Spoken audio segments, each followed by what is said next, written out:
My name is Cristal, or Crystal if you prefer. I'm a student of environmental engineering from the Federal University of Espírito Santo in Brazil. That's my father, João. He's also part of the team. And our business plan is about wastewater treatment and sanitation.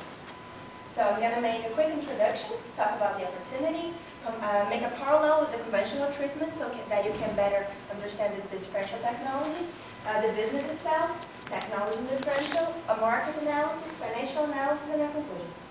So sanitation and the water use are a global concern. The United Nations estimate that for 2025, around 4 billion people in the world will have no access to drinking water. Countries in development like Brazil face serious deficiencies. Only 30% of Brazilians' population have sewage treatment. That's a reality. And the main water bodies are contaminated in most important metropolitan regions because the sewage that is not treated goes straight to the rivers without treatment. And this is not a prerogative of Brazil. We have countries with even bigger problems than ours, with worse problems.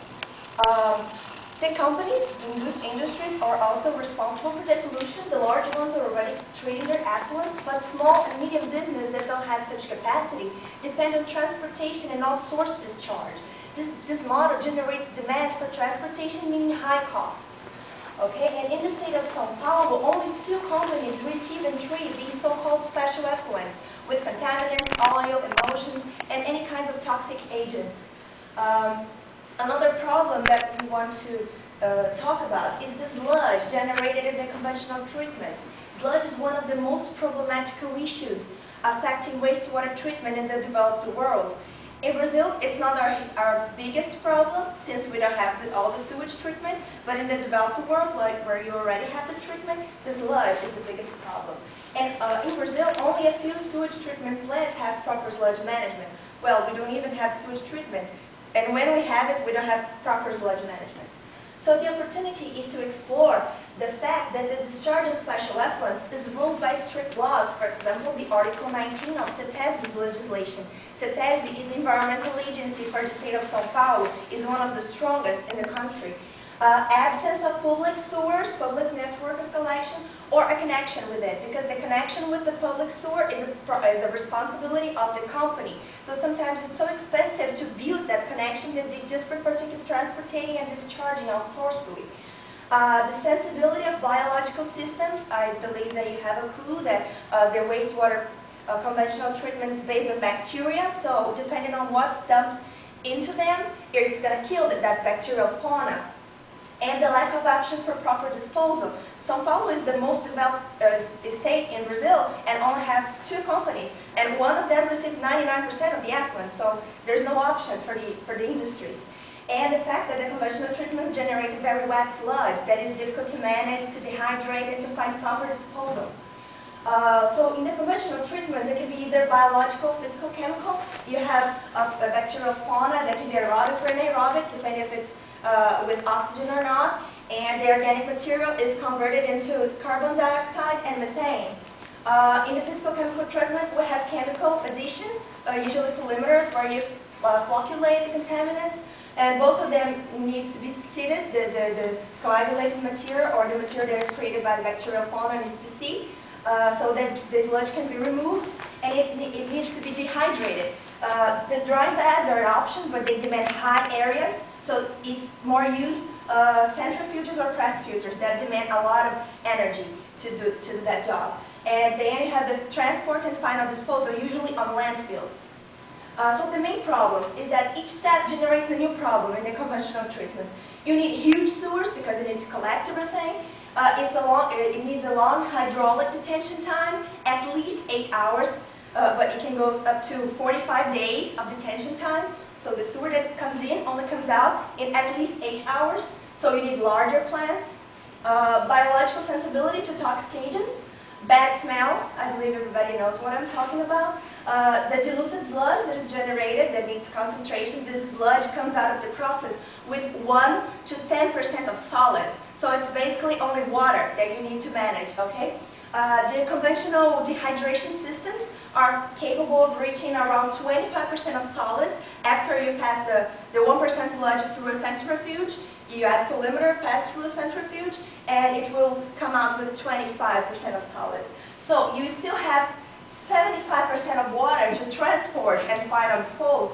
The landfills, you have to pay per ton. It doesn't matter if it's 75% is water. And it also generates landfill leachate. This is an example of the San Francisco infrastructure for the sewage. So it's very, very large, big constructions. So our business is to offer a treatment service through a mobile treatment plant, allowing water reuse and energy or material recovery. It's based on electroflocculation and force flotation, or explain better after I talk about the differential. And it's so compact that can be taken to any place. In our process, it reacts a paradigm shift. We have hydraulic detention times in the orders of 30 minutes. So compared to the 8 hours, we can have much smaller plants. It's not sensible to toxic agents because it doesn't depend on bacteria, and it doesn't generate bad smell because of the same reason. It generates a concentrated sludge. It already comes out of the treatment with 20%, without centrifuges, without press filters, just the treatment itself. No need of chemicals, no mechanical dehydration. The sludge is kept in coolers. The sludge dries really fast because it has a sponge.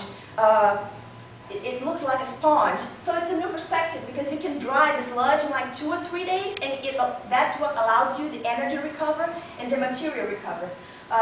So there is no water transportation. Remember that we had 75% of water in the conventional sludge, low landfill costs, and no leachate generation. Oh, the leachate is that liquid that comes from the landfill, so it's even more difficult to treat than the regular sewage. So it's a more sustainable process. You can have a distributed architecture, so you can have small plants around the city, for example. You're going to save money with the sewers as well.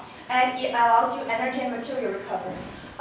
The innovation, the process itself happens with metal electrodes where you apply voltage, and there it happens the water electrolysis and the metal consumption. So the metal creates the flocculator that will coagulate the contaminants, and the little bubbles created on the electrolysis will be responsible for floating all the flakes.